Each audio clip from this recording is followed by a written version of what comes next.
Yo, what's up, man? You are live with the creative athlete. All right, here we I, go. re- I really need to start labeling these, man. I got a special guest today, man. I got my guy True Machine Tristan, man. Thank you for coming on, man. How are you doing, man? I'm awesome, brother. Good, man. So, this is my second interview, with kind of straight NFT talk and kind of crypto talk. And so True, give me a little bit of your background in the NFT space and kind of let the audience know who you are. So I was fairly new. I believe it or not, I didn't even know there was AVAX NFTs until I got to the Warriors. But a friend of mine actually has been into crypto for a while, and he's been hounding me to get into it since. I mean, he's one of the early buyers of Bitcoin from. I mean, I don't even know how long ago, 20, however long, how many years it's been. Watch the markets go up and down. I watched, when Ethereum came in, and I really didn't understand. I just, I was one of the people that just thought it was Bitcoin 0.2, you know what I mean? Right. I didn't realize what was the really the network that was, the buildability on top of it, the fact that things could be built, different apps and things could be built on top of it. So just, looking into things, obviously, I mean, not this year as much, but like last year in 2021, the whole thing with like Bored Apes and CryptoPunks and the whole NFT space really blowing up. Obviously, I'm sure I'm not alone, but, got me curious as to what was going on. And I honestly really came at it from a very skeptical point of view. If anything, my main background, I actually come from sports betting. I'm big into MMA and stuff. So risk mitigation and, placing bets at the right amount. And not over-investing in things. We might need to have a conversation off air about that. Absolutely. Come back to that. Absolutely. For sure.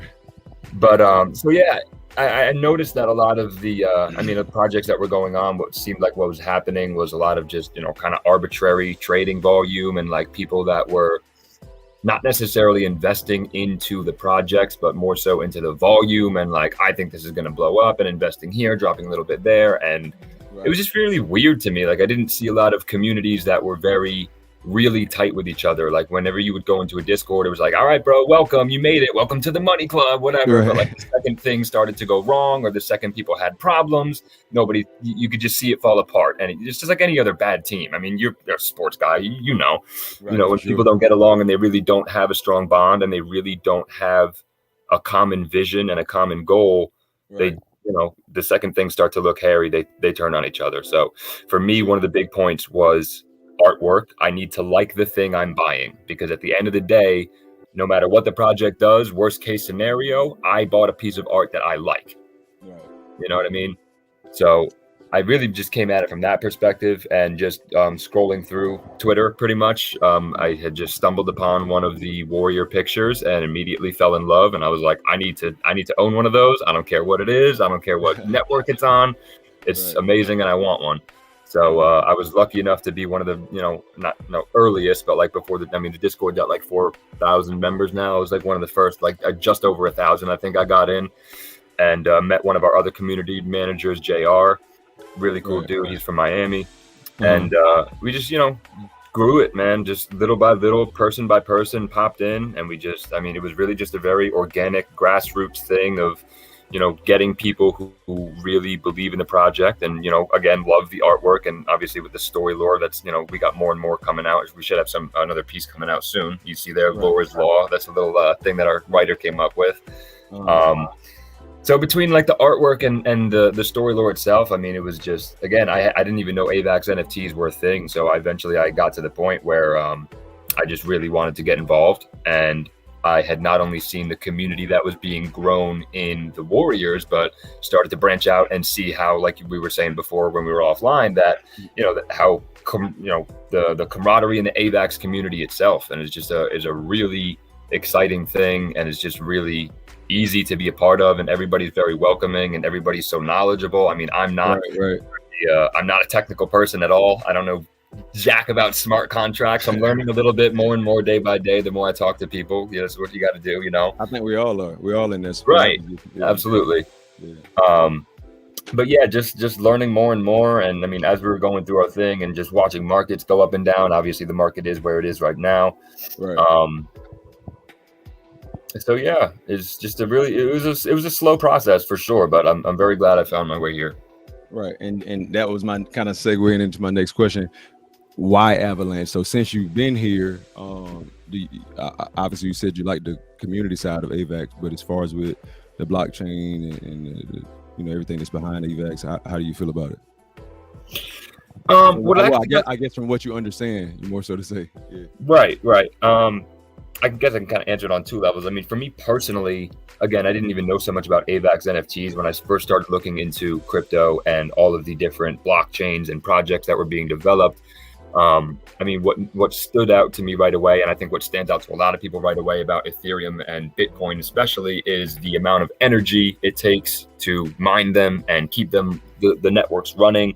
And how, I mean, realistically inefficient. I don't want to sit here and turn into, shit talking on Bitcoin or whatever, but it's crazy. I mean, you see the videos left and right of what it takes to keep the networks running. And I mean, again, like I was saying, a friend of mine used to mine Ethereum, and he would, you got the whole rig set up with the GPUs mining, and he wouldn't even need to turn his heat on in the winter. He would just let the miners run, and that would keep his house warm. That's how hot the things run, Right. And, if you're efficient with it, I guess if you don't use your heat, you could call that a balance of whatever efficiency, I guess. But when I looked into the technology itself, and again, I'm not super educated, but there's actually a guy, Whiteboard Crypto on YouTube, who does really simplistic, like for people like me, breakdowns of exactly how blockchains work, and just researching into it, and the difference between Avalanche and other blockchains, just the fact that it's 3 different blockchains, and then the subnets and the layering and the finalization speed. I think you were talking about that with Echelon, how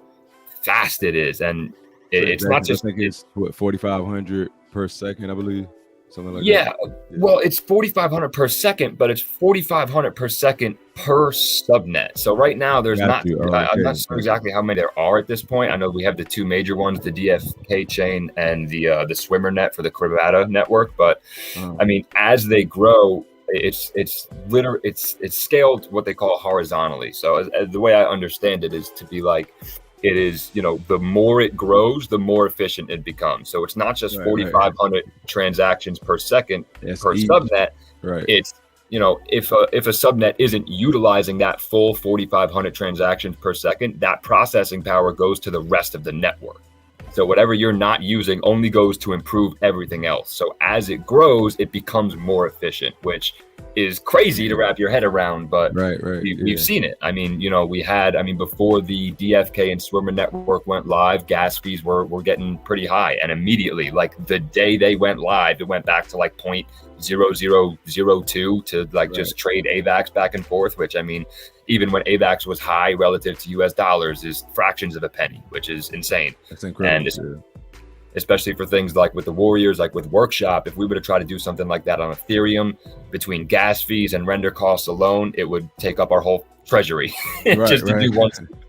So, just how efficient everything is, and it's not a super flashy blockchain. One of the things that actually worried about me, or one of the things I was worried about when it came to AVAX, was their marketing. But literally, as I came in, they launched a whole marketing campaign. They had the $290 million incentive program to launch subnets under the platform. They had the MasterCard partnership. I'm not even sure what the details of that are going to be yet. If they were named like a crypto ambassador, whatever that's going to end up looking like. So, I was on a space about this, talking about this last night. When you see not just volume, but when you see people who are looking to build and develop, and people who are running companies, they're going to look for the most efficient things to build on, and they're going to look for what's most effective. And when you see those kinds of people moving to blockchains, that's what interests me. So makes sense. Hey, shout out to Trisha, man. You taught me something new, so I didn't know it was each subnet for the for that 4,500. So that's even more impressive. So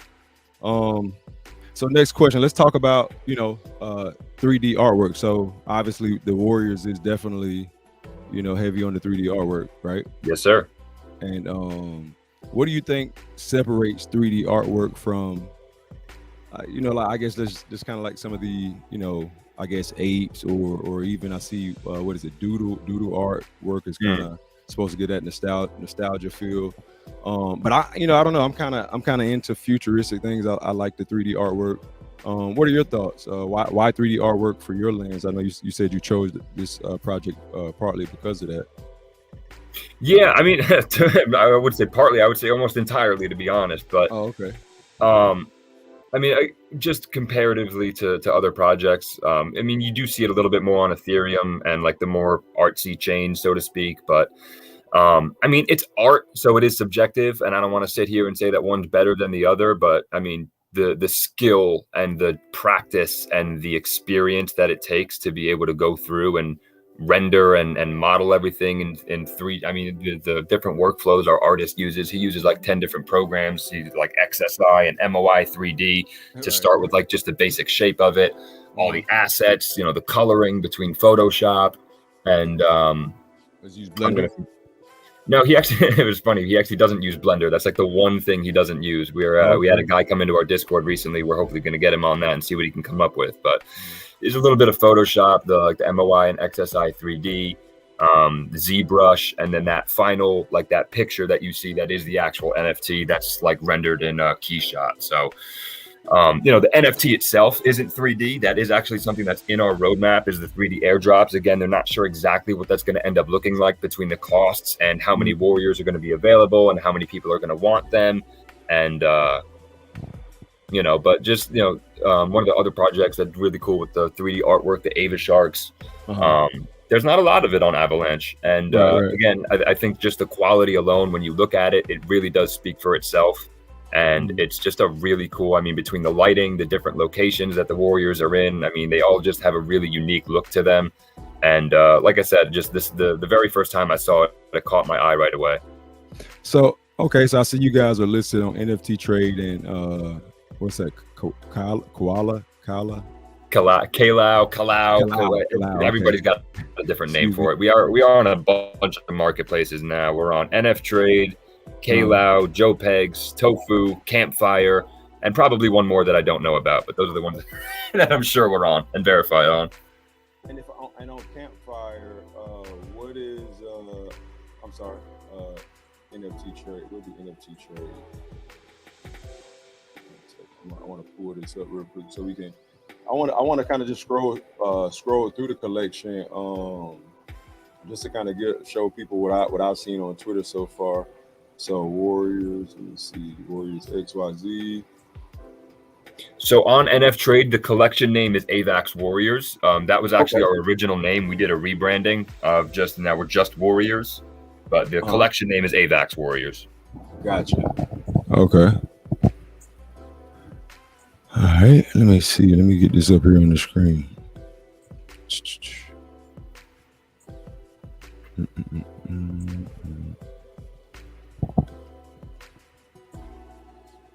Yeah, when I saw it, I was very impressed with the detail in the warriors, and like some of them have the bright coloring. I like some of the dark imagery on some of them, so it's very versatile too. Okay, here we're gonna get it up on the screen. I got it pulled up now. All right. Okay, cool. Okay, so let's take a look. So floor price 1.5. Highest sale price, wow, 33 AVAX. Average sale 1.8. Yeah, I might need to try to get one of these, man. I'm impressed. And kind of like with you, even with me buying a lot of the artwork that I buy is normally because, well, obviously even right now, if I can get a good deal, and if if I just really like the artwork, and with this, I'm very impressed. Do you have any of these? True. I have a lot. Yeah. Oh, okay. And like I was saying, one of the other really cool things is that, if you kind of like the look of a warrior, but you kind of feel like it would be better with a little bit of this or that, the workshop season, and especially with this season and being customizable, I mean, you can go in and play with the colors and like the armor and the muscle skins. You can put them in different locations, like how you were saying, with some of them that are darker, some of them that are lighter. If you like want the muscles on one to be more lit up, you can move them to a new location and change the colors around. So, I mean, really just not only the artwork itself as it is, but I mean, just the fact that you can mutate it. but you go through the workshop, and okay, and we were off air. We talked a little bit about the workshop, and you said that's what's the cost to participate in the workshop? So it doesn't cost AVAX, but it costs burned warriors. So typically, what you would do is you would go and find like the cheapest warriors that you're okay with, sending to a dead address. Just basically means no one's going to own them again. Right. And it reduces the supply, and it also gives incentive for people to buy those lower priced warriors. That helps drive the floor up. And then you can use those floor priced warriors. We actually had a whole Medium article go on. I can probably get you a link to that. But it explains everything and just how it goes down. So essentially what happens now is you go through your collection when you go through that My Warriors page on the website, and you'll hit your upgrade, the warrior that you want to upgrade. It'll show you a preview of like the skin, whether it's the helmet or the armor or the muscles that you're getting. It won't show it on your warrior. We're still working on that. What it does is show a preview on like a blank slate warrior of just what that skin would look like. And then you can go through, pick what you want. It'll tell you what is and isn't still available because there's a limited supply of each. Certain skins, based on their rarity of like how much their supply is, there's less supply. So we have a couple. This season we had, believe it or not, we had straight up wings that you could get to upgrade. Those cost like 3 burners a piece. I did get one set myself. They had this one like how you see some of them have like the robes and the shoulder cloaks.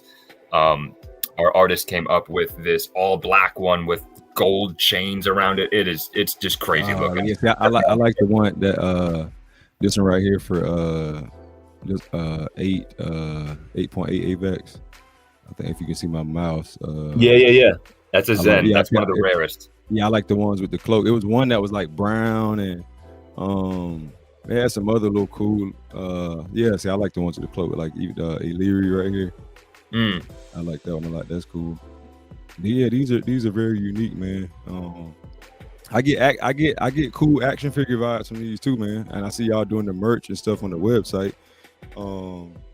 Okay, so tell me a little bit about give me a little backstory on Cgi Thug. This is the designer of these dope. Am I correct? True.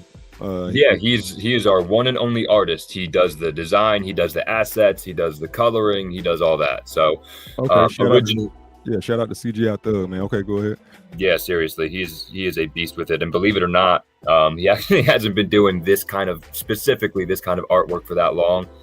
The first shot I remember of seeing his on Instagram was back in like 2019. So it's only been a couple years that he's been doing this. Again, he's skilled with the 3D and like the modeling and stuff. He I believe, I don't know what school he went to specifically, but he was like, professionally, going to be an artist. And specifically, he got into architecture and just started playing around with the 3D render stuff.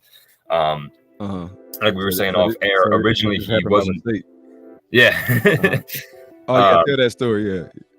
So originally he wasn't even into crypto at all. He was just doing his thing, and our main dev Zen Porter was a fan of his, and he was obviously a big guy on AVAX. Right. So he just, the second he saw it, he was like me. He was like, man, you got to turn this into a collection. So they played around for a little bit. They got our writer Hunter involved. They wrote a little bit of story lore to back up the warriors. And they're really just building a whole world around them with it. It's really, really cool stuff. And I was never really a, sit down, read a storybook guy, but they really do make it interesting. So, he does all kinds of artwork. I mean, you can see probably on his page. Yeah, I just gave him a follow. Nice. Yeah, I just gave him a follow. But yeah, this is impressive. So he kind of stumbled into this and really is a great artist. I'm interviewing a guy by the name of Mike Fogg next Tuesday, and he's also so far he's been my favorite NFT artist with his creativity. But Cgi Thug, man, you're knocking on the door, for you know what I mean. Like I like his stuff, and I got to check out his page to see more of his artwork. But this is very creative, man. I really like what he's done with these warriors, man. So Warriors XYZ, you change, you basically change from that from AVAX Warriors. Why the change? Did you want to be able to be more universal? Yeah, I mean, the way I look at it, I don't know if you ever seen the movie The Social Network, but it's like when they're doing, like originally it was The Facebook and they just dropped the Facebook. It was just a kind of a cleaner name to it. It also gives us the potential if down the line we do want to like launch on another chain, we could just be Warriors. And so like the original collection is AVAX Warriors. That'll always remain that way. But it's just a cleaner look, you know, Warriors XYZ. It's just a you know, general rebranding thing. Ooh, move my table a little bit.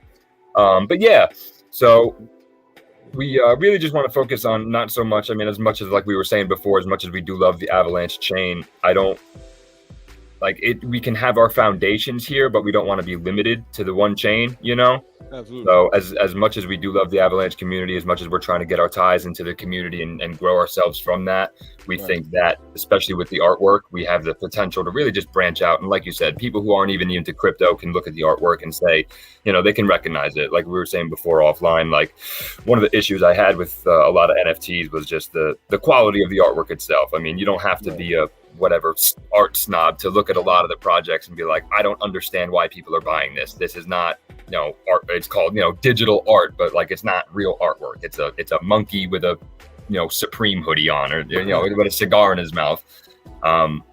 So right, I feel you. That makes sense. Okay, so and you kind of hit on it, but you know, as of today, what's next for the Warriors? So looking at the site, I saw. Wait, let me go back one. I see that you have merch, correct? Yep.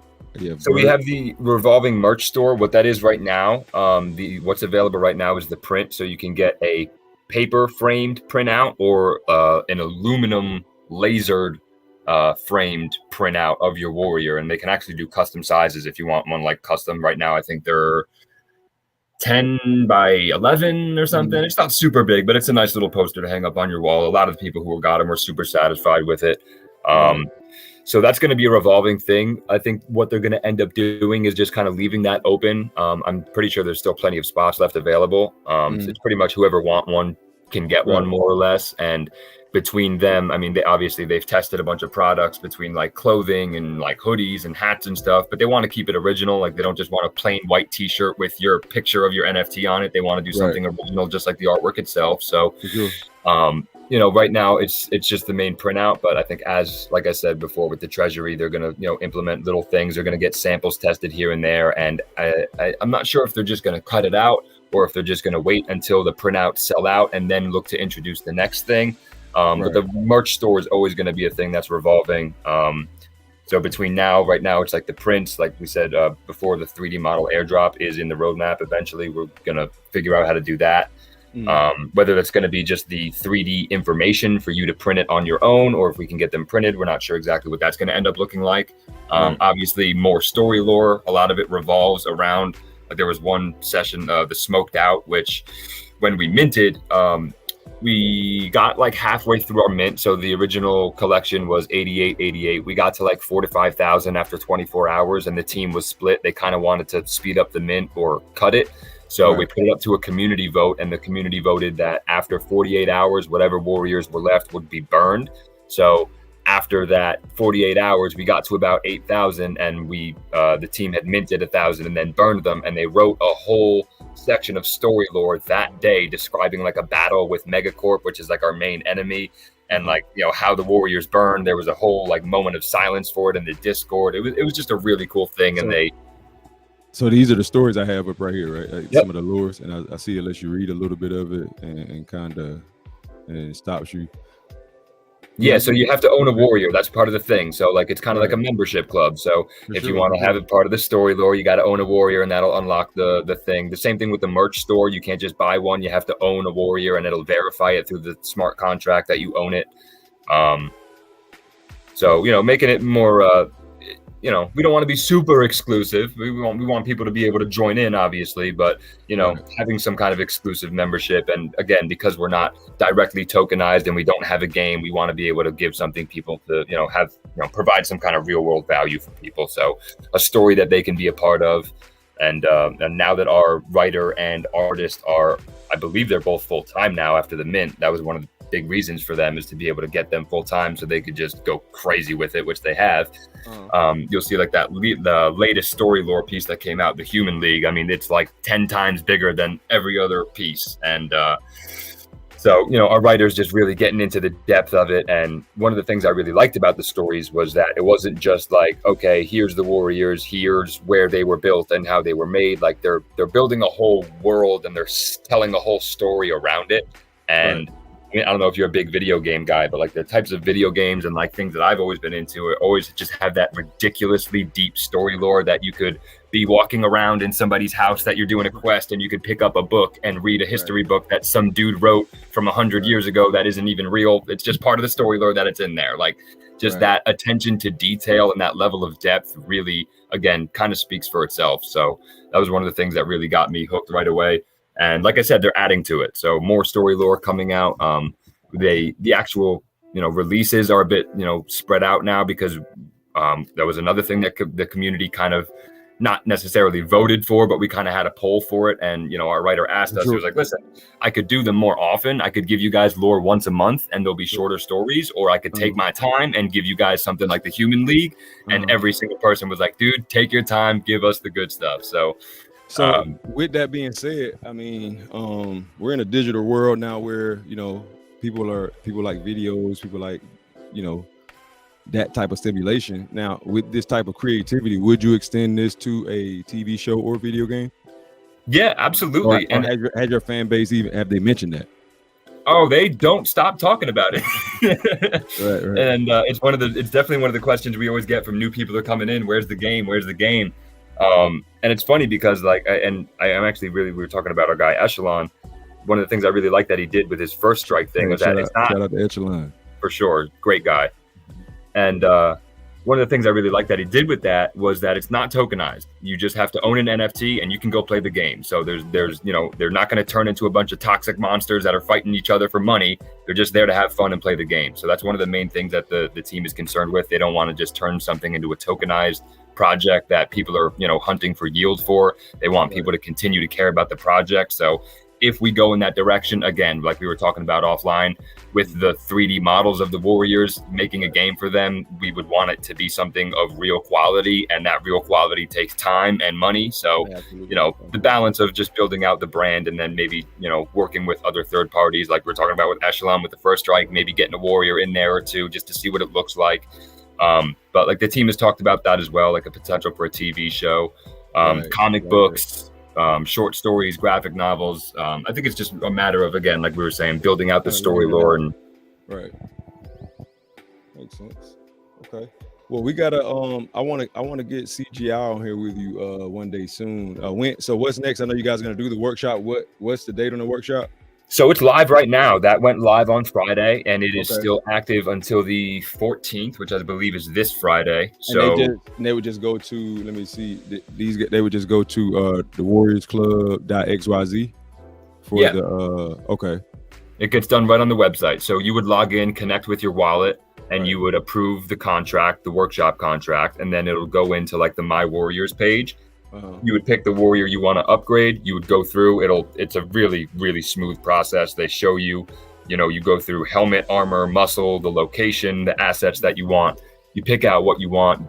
It'll tell you if it's available or not. If it is available, then you'll go and select the Warriors that you want to burn.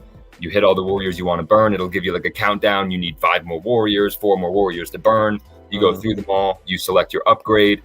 And they're working on getting it done faster. Last season, the upgrades were done in about 10 days to render. They're expecting it to be quicker this time around. Obviously, they have the experience from last season to be able to do it. But yeah, so that's one of the main features. And again, that wasn't even something that was on our roadmap. That was just an idea they had originally after Mint, to be able to just mutate the NFTs, again, with the quality of artwork itself, to be able to customize it. It just brings it that much further. Yeah, it does. So right here on my mouse, this is warriorsclub.xyz. I would connect my wallet. Then I would hit workshop. Then you said I don't have any Warriors, guys, but this is what you do. Once you guys do go get your Warriors, and then we hit approve, right? And then I would burn that one or however many Warriors, and then I would be able to enter the workshop. Is that how it works? Well, so originally the first season you would select your burners first, but this Gotcha. season you would you would go in, you would approve that workshop contract, and then you would go in, you would select the warrior you want to upgrade first, and then you would select the assets that you want to upgrade, and then it'll give you the required burn amount, and then it'll give you your list of warriors that you can select the warriors that you're going to burn, and then you just hit approve and do the thing and wait for the workshop to do its thing. Gotcha. Okay. All right, true, man. Wait, I really, really appreciate you coming on. I appreciate you for having me, man. Absolutely. And this was just short notice. That's what and here again, this is a thanks to the AVAX community. Shout out to my guy Steph.